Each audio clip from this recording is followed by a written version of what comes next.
The blizzard had been raging for 3 days, and Martin Caldwell's neighbors had stopped answering when he called out to their cabins. Inside his stone tomb, buried halfway into the Montana hillside, the temperature held steady at 62 degrees, with nothing more than dying embers in the fireplace. Before we begin, drop a comment telling us where you're watching from, and if you want to hear more stories of frontier survival that saved lives, hit that subscribe button because tomorrow's tale is even more unbelievable. The thermometer outside Peter Ashton's cabin read 4 degrees below zero when Martin Caldwell arrived at dawn on February 9, 1856. He had walked the half-mile from his own cabin after noticing that no smoke rose from Peter's chimney. The door was unlatched. Inside, Martin found his friend sitting upright in a chair near the cold fireplace, frozen solid, his hand still reaching toward the pile of wood that sat 3 feet away. Peter had been too, weak from cold to stand and add fuel to the dying fire. The cold had won while he watched it happen. Martin stood in that cabin for 20 minutes, studying the scene with growing horror. The fireplace was well built. The cabin was standard construction, the kind Martin himself lived in, the kind every settler in the Montana Territory built when they arrived. Logs notched at the corners, chinked with mud and moss, a shake roof, a single door, one window covered with oiled paper. It had taken Peter and his brother 5 days to build it the previous summer. It should have been adequate. But the fire had gone out sometime in the early morning hours, probably around 3 or 4, based on the remaining coals Martin found when he examined the hearth. By 6, when Peter had awakened, the interior temperature had already dropped below 20 degrees. The man had been too cold to function, too numb to cross the room and restart the fire. He had simply waited for warmth that never came, and the cold had taken him. Martin helped Peter's brother James bury him that afternoon on a hillside overlooking the valley. They broke frozen ground with picks and covered the grave with stones to keep animals away. James left the territory 2 days later, unwilling to face another Montana winter after what had happened to his brother. Martin returned to his own cabin and spent that night unable to sleep. He kept thinking about the timeline. 3 hours, maybe 4 at most. That was how long it had taken for Peter's cabin to go from survivable to deadly after the fire died. The logs provided almost no insulation. The chinking had gaps that let wind through. Heat escaped through the roof as fast as the fire could generate it. During the day, when a man could tend the fire constantly, the cabin stayed tolerably warm. But at night, if the fire died, the cold rushed in like water through a broken dam. Martin realized something that night that would consume him for the next 8 months. Every cabin in the settlement, including his own, was a death trap. They all depended entirely on constant fire. If the wood ran out, if a man got sick and couldn't tend the flames, if anything interrupted the fire for more than a few hours, the cabin became a frozen box. The architecture itself offered no protection. It was simply a shelter from wind and snow. The moment the fire died, so did any safety the cabin provided. Martin Caldwell spent the week after Peter Ashton's funeral doing something no other settler in the valley thought necessary. He walked from cabin to cabin, not socializing, but studying. He examined construction methods, measured wall thickness with his hands, checked chinking integrity, and asked questions that made people uncomfortable. How long could your cabin stay warm after the fire died? Had you ever woken to find ice forming on the interior walls? How much wood did you burn in a single night during deep winter? The answers confirmed what he suspected. Every cabin in the settlement operated on the same desperate principle: burn wood constantly or freeze. Most families went through a cord of wood every 4 to 5 days during January and February. Men spent half their waking hours cutting, splitting, and hauling fuel. Women and children fed fires through the night in shifts. Even then, interior temperatures swung wildly. 70 degrees near the fireplace, 30 degrees in the corners. If the fire burned low, everyone woke shivering. Martin found an abandoned cabin 3 miles north of the settlement that told a more complete story. The structure had been built 2 years earlier by a trapper named Williams who had left after a single winter. The door hung crooked on leather hinges. The corner notching had separated, creating gaps wide enough to push a hand through. The mud chinking had dried, cracked, and fallen out in chunks. Wind whistled through the walls even with the door closed. Martin stood inside and understood why Williams had left. Living here during a Montana winter would have been a constant battle against cold that seeped through every surface. He visited another abandoned site where a family named Morrison had tried to settle in 1854. Their cabin had burned down during their first winter. According to the stories Martin heard, they had overloaded the fireplace trying to stay warm, and sparks had ignited the shake roof. The family had escaped, but they lost everything and left the territory. Martin examined the remains. The stone fireplace still stood, but the wooden structure around it was gone. Fire had been both their survival tool and their destruction. Martin talked to Magnus Holt, an older settler who had survived 6 Montana winters. Magnus was blunt about the reality. You accepted that winter meant suffering. You cut enough wood to fill a shed. You burned it constantly. You wore every piece of clothing you owned inside the cabin. You hung blankets to partition off a single room and abandoned the rest of the structure to the cold. You survived, but you didn't thrive. And if something went wrong, if you got injured or sick during the coldest months, your chances dropped considerably. The obsession grew in Martin like a fever. He stopped participating in normal settlement activities. He spent his days examining buildings, sketching designs in a journal, and thinking constantly about heat. Not how to generate it, that was simple, but how to keep it. How to build a structure that held warmth the way a jar held water. His neighbors noticed the change. Silas Brennan joked that Peter's death had affected Martin's mind. Joseph Hayward suggested Martin was wasting time that should be spent preparing for the next winter in practical ways, meaning cutting wood. But Martin had seen what practical preparation achieved. Peter Ashton had been practical. He had cut wood, built a standard cabin, and done everything right according to frontier wisdom, and he had frozen to death 3 feet from his woodpile because his shelter provided no meaningful protection once the fire died. Martin Caldwell began quarrying stone in late April of 1856, and within 2 weeks every settler in the valley knew he had lost his mind.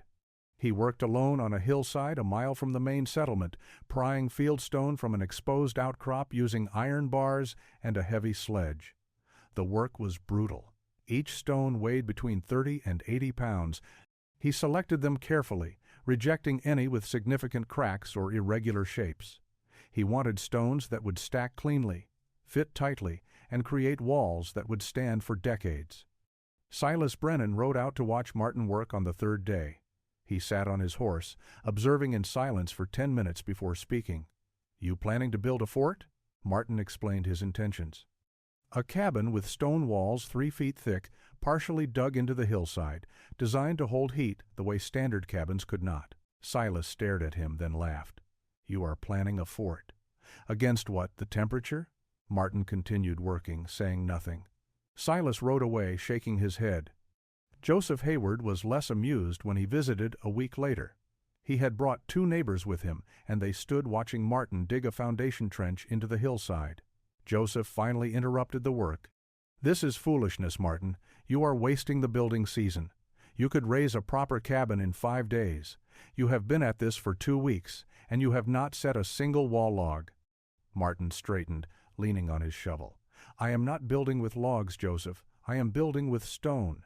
The silence that followed was heavy with judgment.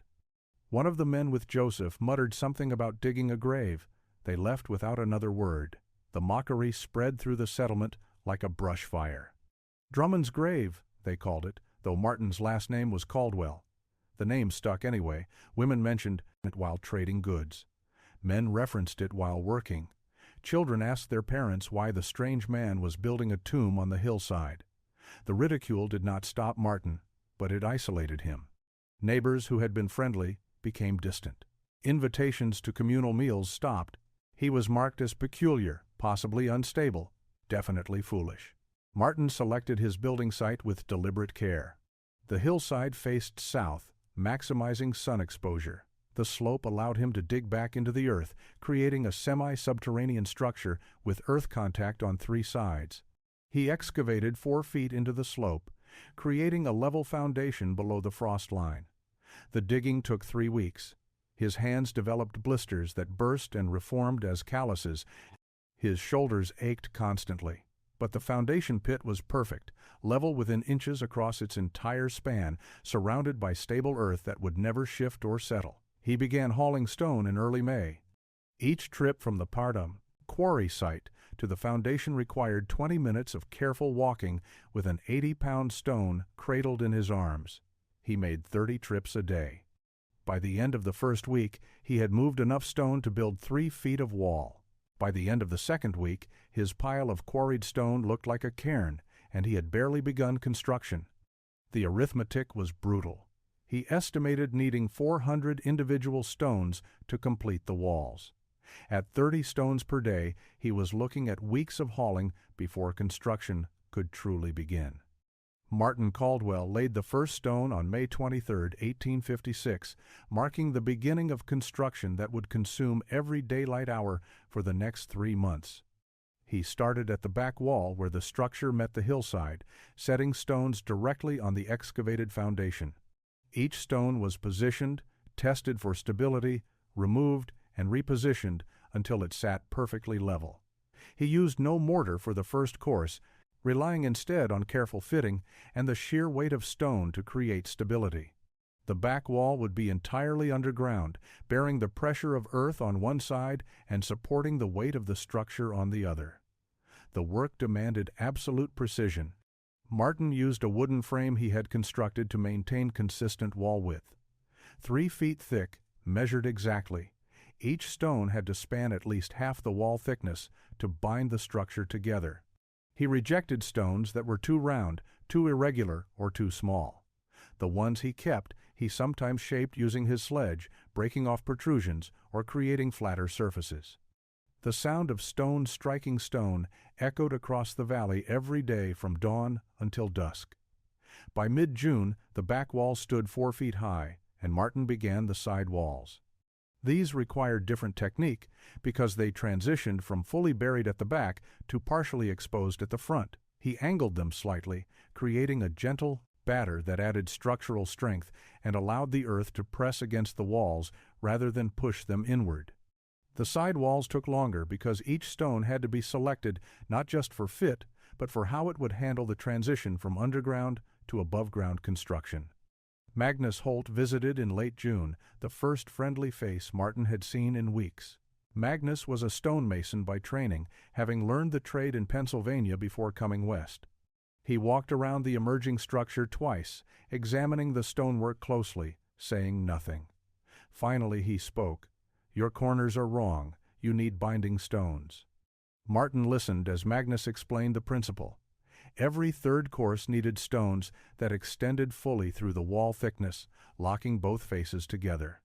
Without them, the outer and inner faces would eventually separate. Martin spent the next 2 days finding and placing proper binding stones in the courses he had already laid. Magnus returned 3 days later with unexpected gifts: a plumb line, a mason's level, and a small bag of lime powder. "You will need these. The plumb line will keep your walls vertical. The level will keep your courses true. And the lime, mixed with clay and sand, will make mortar that will outlast both of us." He showed Martin the proportions: 3 parts sand, 2 parts clay, 1 part lime, enough water to make it workable. The mixture created mortar that was far superior to the simple mud chinking used in log cabins. It bonded to stone, remained flexible enough to handle minor settling, and hardened to impressive strength. With Magnus's guidance, Martin refined his technique. He began using thin mortar joints between stones, just enough to fill gaps and create continuous contact. The mortar eliminated air spaces that would compromise insulation. It also locked the structure together in ways that dry stacked stone could not match. The walls rose steadily through July.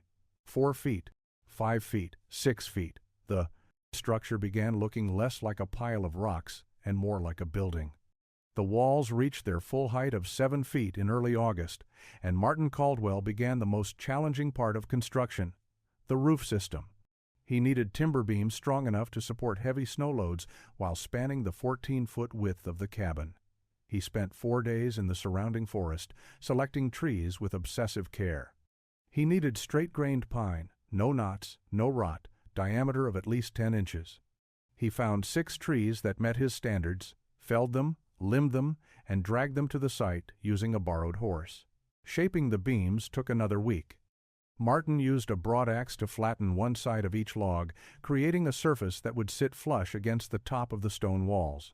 He notched the ends to lock into the stonework, distributing the roof load across multiple stones rather than single points. When he finally lifted the first beam into place using a tripod and a pulley system he had rigged, the weight caused the stone walls to settle slightly but held firm. The 6 main beams ran parallel across the width of the cabin, spaced 2 feet apart. Over these, Martin laid smaller crossbeams running perpendicular, creating a grid pattern. He pegged each intersection with wooden dowels he had whittled during evening hours. Over the crossbeams he placed split planks, each one shaped flat on the underside and left round on top. The planks overlapped like scales, creating the first waterproof layer. The roof took shape slowly. A flat profile with just enough curve to prevent water pooling, but not enough to shed snow. Martin wanted the snow. He understood now that it would serve as insulation.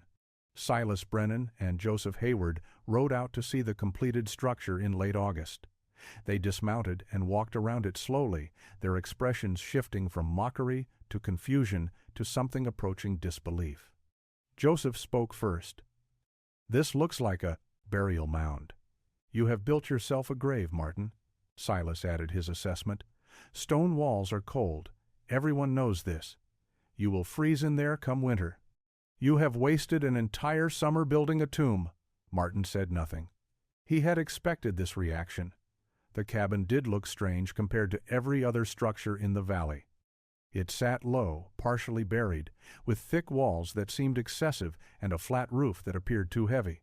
The small door was the only obvious entrance, and even that sat lower than standard cabin doors, requiring a person to duck slightly when entering.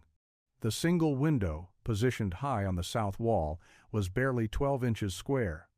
Other settlers came to see Drummond's grave over the following days. The name had stuck despite being wrong. They shook their heads, made comments about wasted effort, and left convinced that Martin would abandon the structure once winter proved them right. Children dared each other to touch the walls, as if the stone itself carried some curse. Women mentioned it as an example of what happened when grief drove a man to obsession. Martin moved his possessions into the cabin on September 1st, 1856. The first frost arrived on September 23rd, and Martin Caldwell began his education in thermal mass physics, though he would never use those terms. He built a small fire in the stone fireplace he had constructed in the northwest corner, using kindling and 3 split logs. The fire burned for roughly 4 hours before reducing to coals. Martin added no additional wood. He wanted to see what would happen when the flames died. The interior temperature that evening, measured by a brass thermometer he had purchased in Helena, read 68 degrees at 8 o'clock. By midnight, with only glowing coals remaining, the temperature had dropped to 63 degrees. Martin woke at 6 in the morning to complete darkness and silence. The fire was dead. Nothing but gray ash remained. He checked the thermometer. 58 degrees. Outside, according to the exterior thermometer mounted near his door, the temperature was 34 degrees. Martin sat in his cabin, staring at those numbers, understanding what they meant. His fire had been out for 6 hours. The interior had cooled by 10 degrees total. Peter Ashton's cabin had gone from livable to lethal in less than 4 hours. The difference was the stone. The walls had absorbed heat while the fire burned, and now they were releasing it slowly, invisibly, keeping the cabin warm through their stored energy alone. He experimented throughout October, keeping detailed notes in his journal. Small fire, 4 logs, burned for 5 hours. Interior stayed above 55 degrees for 12 hours after the fire died. Larger fire, 8 logs, burned for 7 hours. Interior maintained 60 degrees for 18 hours afterward. The pattern was consistent and remarkable. The stone walls were acting as a heat, reservoir, charging during the fire and discharging gradually when the flames stopped. The semi-subterranean design added another advantage Martin had not fully anticipated. The earth surrounding three sides of the cabin maintained a constant temperature of roughly 50 degrees regardless of exterior conditions. Even when October nights dropped into the 20s, the buried portions of his walls never fell below that baseline. The ground itself was insulation, a buffer between his living space and the killing cold outside. By November, Martin had refined his heating strategy. One moderate fire in the evening, burning for 6 hours, kept the cabin comfortable through the entire night and well into the following afternoon. He was using 1/3 the firewood his neighbors burned. His indoor temperature never dropped below 50 degrees, even during the coldest nights.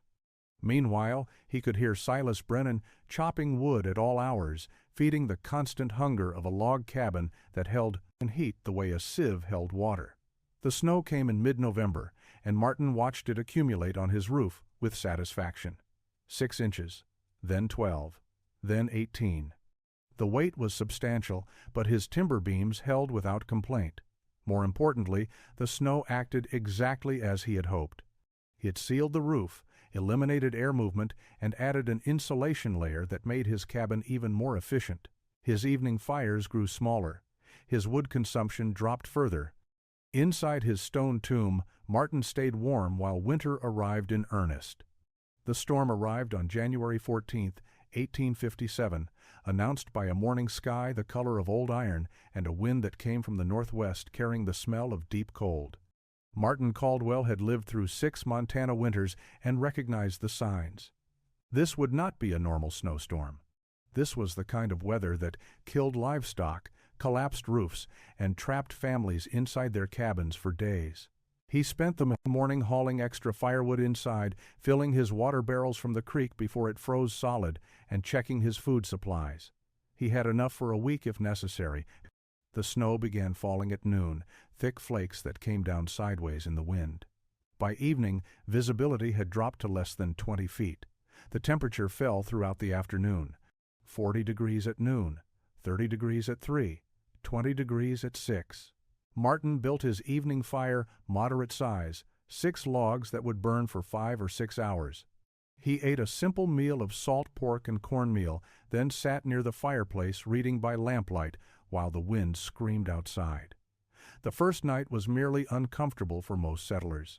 Cabins shook in the wind. Snow found every gap in the chinking, creating small drifts inside along the walls.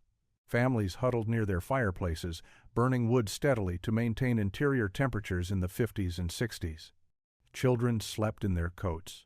Adults took shifts through the night, waking every 2 hours to add fuel to fires that could not be allowed to die. The second day brought temperatures that stunned even experienced frontiersmen. The mercury in Martin's exterior thermometer dropped to 10 below zero by midday and continued falling. 15 below, 20 below, 25 below. The wind created drifts that buried fences and reached halfway up cabin walls. Martin's door was completely blocked by snow. He dug out using a shovel he kept inside for exactly this purpose, creating a narrow trench that allowed air circulation and emergency exit if needed. Inside the stone cabin, Martin's thermometer read 61 degrees. He had burned a small fire the previous evening and another small fire that morning. The stone walls radiated stored heat with patient consistency. He wore a single wool shirt and felt comfortable. Outside, the wind chill was approaching 50 below zero, cold enough to freeze exposed skin in minutes. By the second night, settler families began burning through their wood supplies at alarming rates. The exceptional cold required exceptional fires. Silas Brennan fed his fireplace constantly, burning 4 or 5 logs every 2 hours. His wife and oldest son took night shifts, staying awake to maintain flames that could not falter. Their interior temperature hovered around 50 degrees despite the massive fire. The walls of their log cabin provided almost no insulation against the assault of cold pressing in from every direction. The third day, January 16th, brought the coldest temperatures of the decade. Martin's exterior thermometer read 32 degrees below zero at dawn. The wind had finally stopped, but the stillness somehow made the cold feel more absolute, more final. Joseph Hayward's woodpile ran out on the morning of the third day. He had estimated wrong, believing his supply would last through any storm, but 3 days of burning 5 times his normal consumption had exhausted what he thought was adequate preparation. He stood in his cabin, watching his fire die to coals, facing a terrible calculation. He had perhaps 4 hours of heat remaining. The nearest trees were 300 yards away through waist-deep snow in 30 below temperatures. His wife held their youngest child, both already shivering despite being near the failing fire. Joseph made the attempt. He dressed in every piece of clothing he owned, wrapped wool scarves around his face, and pushed out into the cold. He made it 60 yards before the cold penetrated through all his layers. His hands went numb. His face felt like it was burning. He could not catch his breath. The air itself seemed to freeze in his lungs. He turned back, stumbling through drifts, and barely made it inside.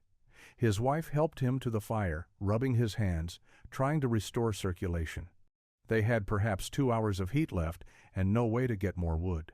Silas Brennan faced a different crisis.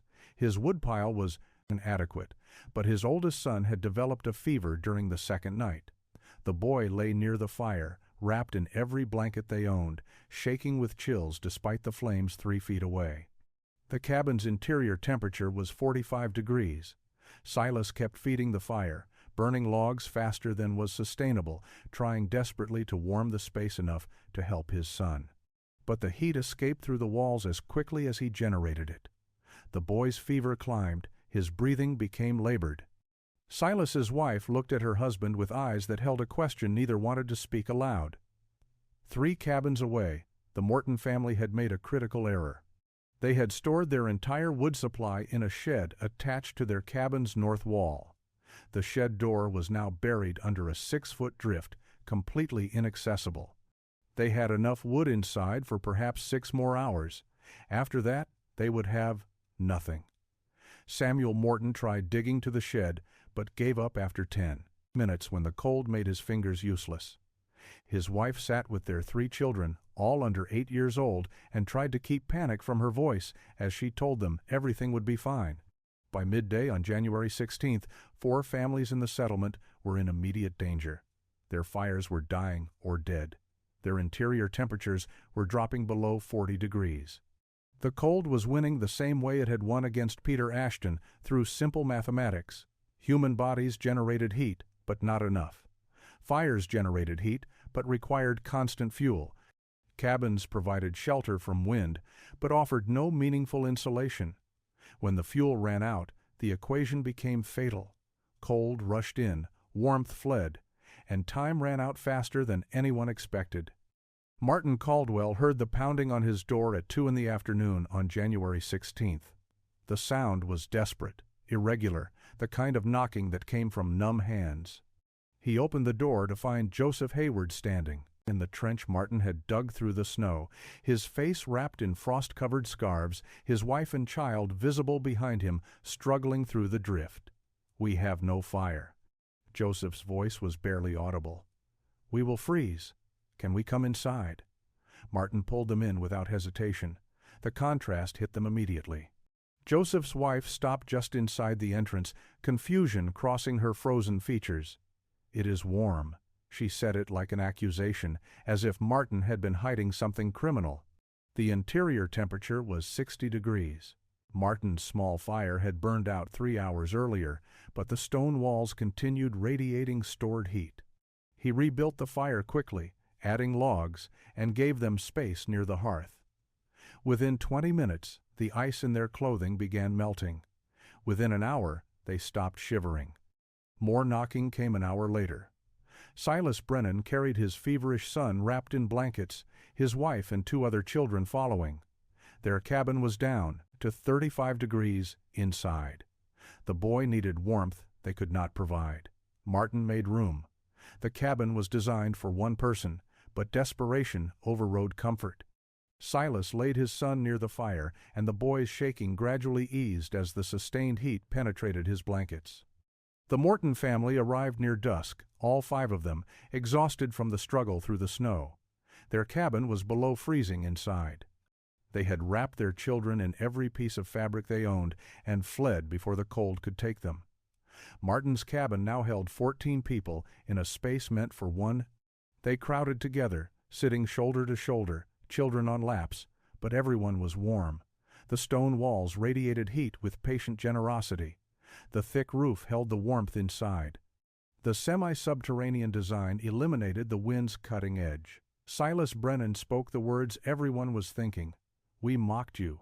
We called this place a grave, but it is the only reason we are alive." He looked around the stone walls, finally understanding what Martin had built. "This cabin holds heat the way ours hold cold." "How is that possible?"